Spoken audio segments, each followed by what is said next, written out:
Welcome to the Deep Dive, the show that gives you the direct shortcut to being truly well-informed. Today, we are taking a massive run at one of the most stressful topics in modern life, the dramatic career shift.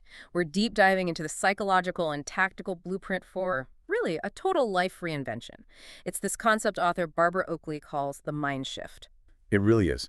And it's so much more than just changing jobs, right? It's about fundamentally restructuring how you learn and, what you believe you're even capable of. We've synthesized everything from, neuroscience research to these incredible personal transformation stories to give you the strategies you need to pivot successfully. And that's regardless of your age or, frankly, how intimidated you feel by a new subject. And our mission is sharp. We are extracting the specific psychological shifts, the learning techniques, the actual nuts and bolts, and the strategic planning you need to hit the reset button, especially when you feel blocked by obstacles or just, paralyzed by that imposter syndrome. We want to show you exactly how others have done it. Yeah, and let's start with a really foundational, fascinating nugget. So many people attempting a major career pivot, especially later in life, they feel like clumsy dilettantes. Right, like they're starting from absolute zero. Exactly. But the sources reveal a surprising truth. These individuals often resemble powerful wizards who think they're muggles. A wizard who thinks they're a muggle. I love that phrase. But why does that delusion persist? I mean, if you have these existing skills, why do you feel like a complete novice? It's mostly because of visibility bias. When you try to enter a new field, all you see are the advanced experts and your own immediate, kind of embarrassing failures.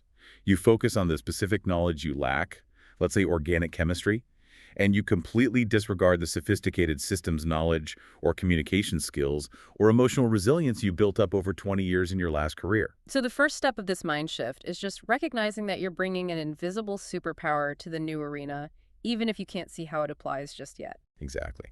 But let's be honest, these dramatic career shifts are usually spurred by something big. They rarely happen when life is completely comfortable. That's so true. The sources point to a few major catalysts. The most common is that external force, the unexpected layoff after 20 years. But maybe less obvious is the trap of the golden handcuffs.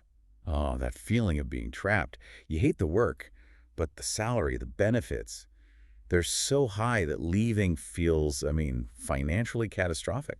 Or maybe the catalyst is a profound failure, like the student who flunks out of a program after a family tragedy, but then realizes that failure just redirected their energy. Or maybe, despite having a high-status, well-paying job, you just have that quiet, inescapable inner longing, that sense that there's something more that you've pushed down for way too long. And whatever the source of the motivation, the technological barriers to dramatic change have certainly dropped. Global accessible resources, including these massive open online courses, MOOCs, they make it possible to gain skills that used to require huge time and financial commitments. But again, access doesn't solve the emotional battle, which brings us to this incredible story of Graham. He's a professional musician steeped in the Philadelphia jazz scene who decides he needs to become a medical student. And Graham's entire identity was music. He had passionate contempt for math and science, subjects he'd actually failed earlier in his academic career. So for him, deciding to pivot to medicine was an act of, complete self-betrayal. I just can't imagine the cognitive dissonance there, performing complex jazz one night and then trying to get your head around basic biochemistry the next. It was a true double life. His preparation was intensely private. He spent months secretly studying a pre-calculus ebook on his iPhone before he even dared to formally enroll. I think about that quiet desperation, trying to rewire his brain in secret. That sort of life pivot has to come with an immense psychological cost. What was the internal narrative he was struggling with? Oh, the anxiety was crushing. He recalled losing sleep before virtually every exam, wrestling with this fear, saying to himself, I just threw away my entire music career, and if this doesn't work, what will I have left? And the universe just kept rubbing it in. He's studying complex organic chemistry while he knows his friend is on TV playing saxophone with Beyoncé during the Super Bowl halftime show. Oof. That comparison, sitting in a dingy dorm room battling equations while your peers are literally on the biggest stage, that must amplify the self-doubt 1,000 times. 1,000 times. Absolutely. And it wasn't just internal. Well-meaning friends and family are often the biggest obstacle. They love the musical Graham.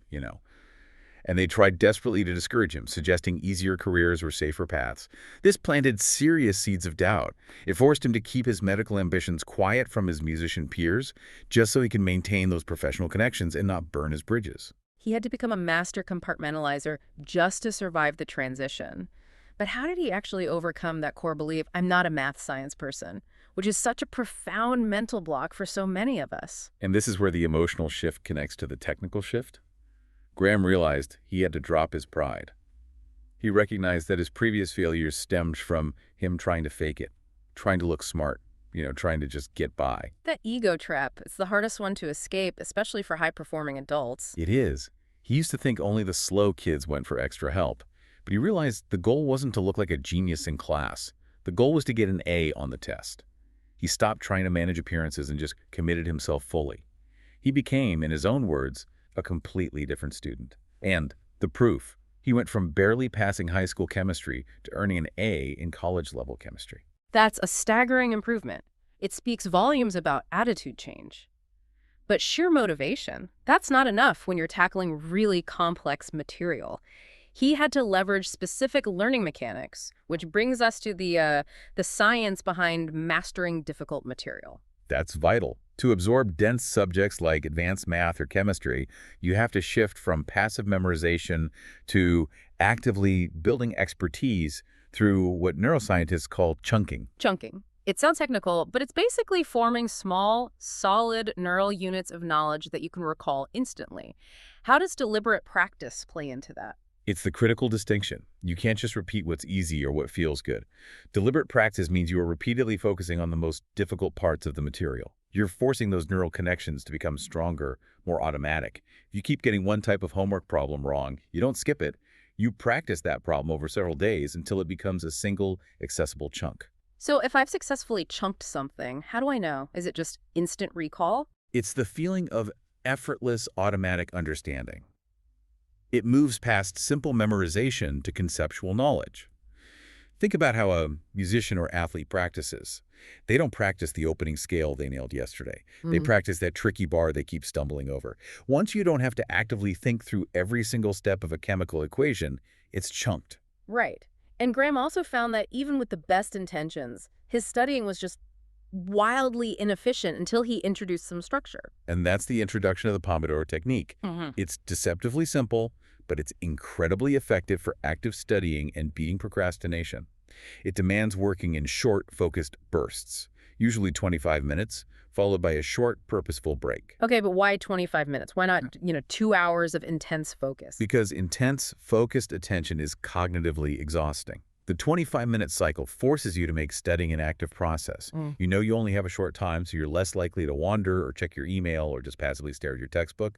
It encourages high-quality, high-intensity focus. Wait a second. Isn't studying supposed to be all about intense focus? Why would walking away from the material, taking that break, be the key to understanding rather than just forcing through it? That takes us to diffuse mode activation. And this is where the real brain magic happens.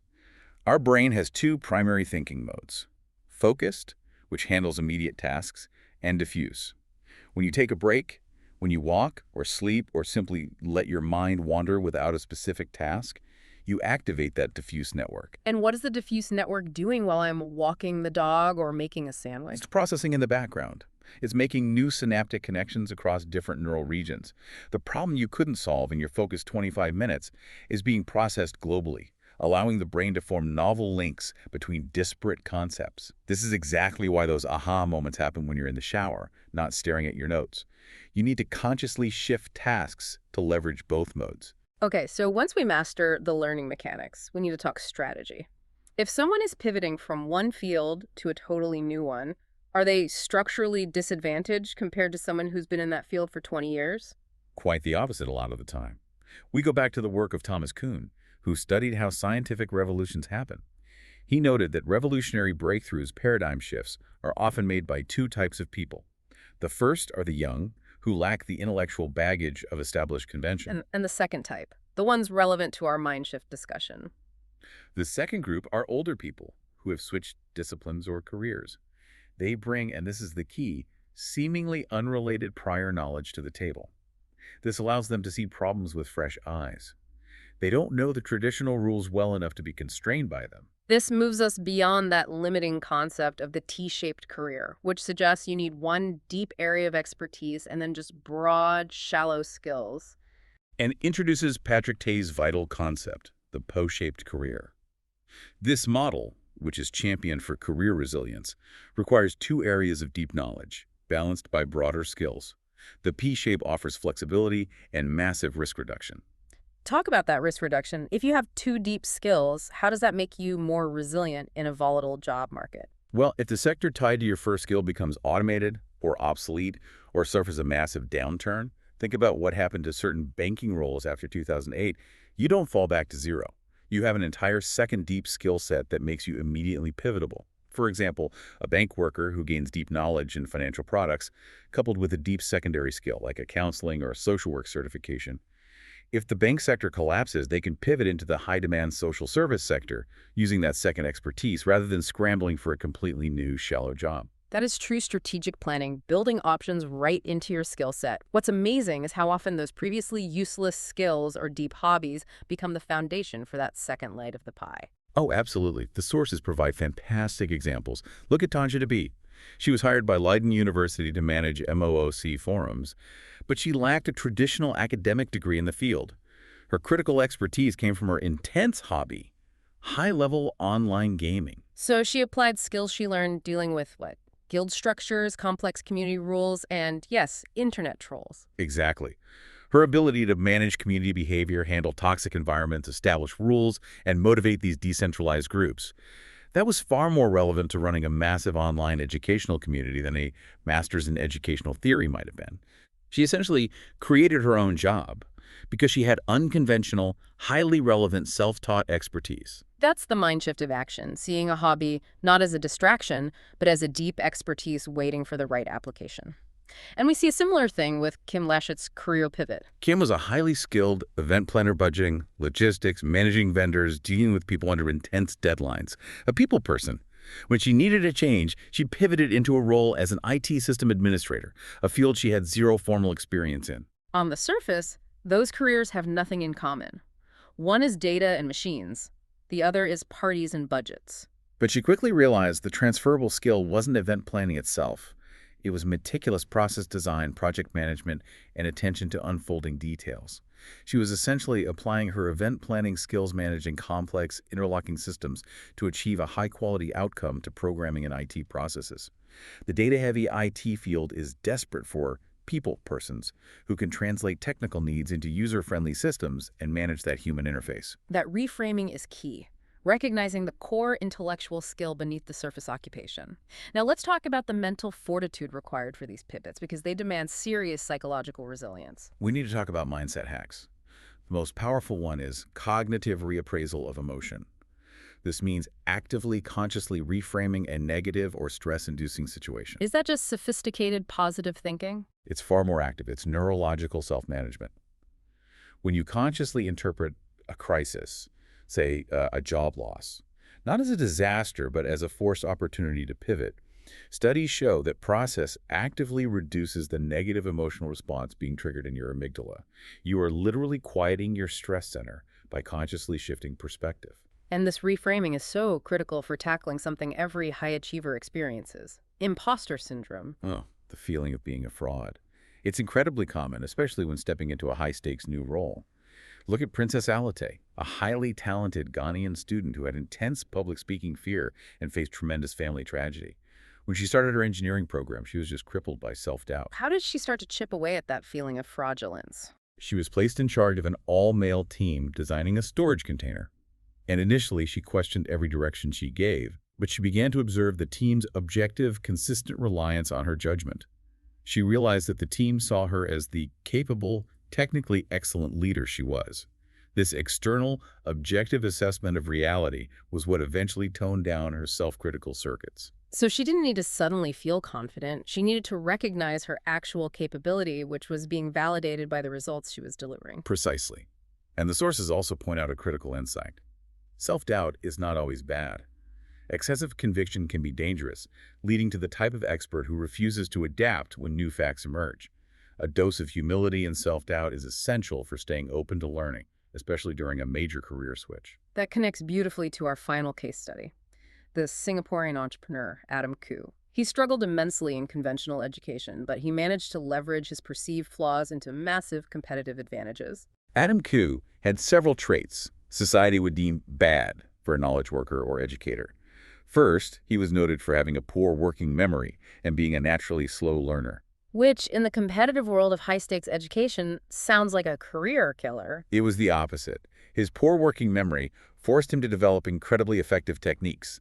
He couldn't afford to hold complex ideas in his head temporarily, so he was forced to simplify and visualize concepts until he understood them deeply, clearly, and simply. That limitation became a massive advantage for teaching.